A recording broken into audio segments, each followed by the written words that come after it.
এক গ্রামে থাকত রহিম নামে এক দরিদ্র কিন্তু বুদ্ধিমান ছেলে। একদিন সে গেল বাজারে পুরনো কিছু কিনতে। রহিম বলেন, এই কাপড়টা তো খুব চকচক করছে, মাত্র 2 টাকা। রহিম মজা করে কাপড়টা নিজের গায়ে জড়ালো, আর মুহূর্তেই সে হয়ে গেল অদৃশ্য। উম্মা, আমি কোথায় গেলাম? আমি আমি তো অদৃশ্য। রহিম গ্রামে গিয়ে শুরু করল মজার কাণ্ড। কারো মাথায় ধাক্কা দিচ্ছে, কারো জুতো খুলে দিচ্ছে। একজন গ্রামবাসী বলে, হায় রে ভূত, কে আমাকে ঠেলা দিল? গ্রামের এক লোভী লোক রহিমকে দেখতে পেল আর ঠিক করল, এই মোড়ক এখন তার।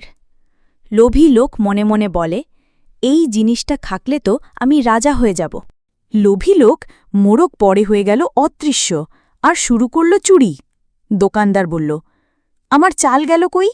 কি নিল? এখানে তো কেউ নেই। রহিম বুদ্ধি খাটিয়ে ফাঁদ পাতল। সে জানত লোভী লোক আবার আসবেই। রহিম বলে, এইবার তুমি ধরা খাবে। চোর গর্তে পড়ল আর মোড়ো খুলে তার মুখ দেখা গেল। গ্রামবাসী তাকে ধরে ফেলল।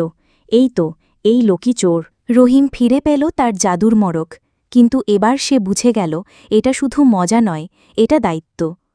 রহিম বলে, আমি এখন এটা ভালো কাজে ব্যবহার করব। এই গল্প আমাদের শেখায়, বুদ্ধি আর সততাই আসল জাদু।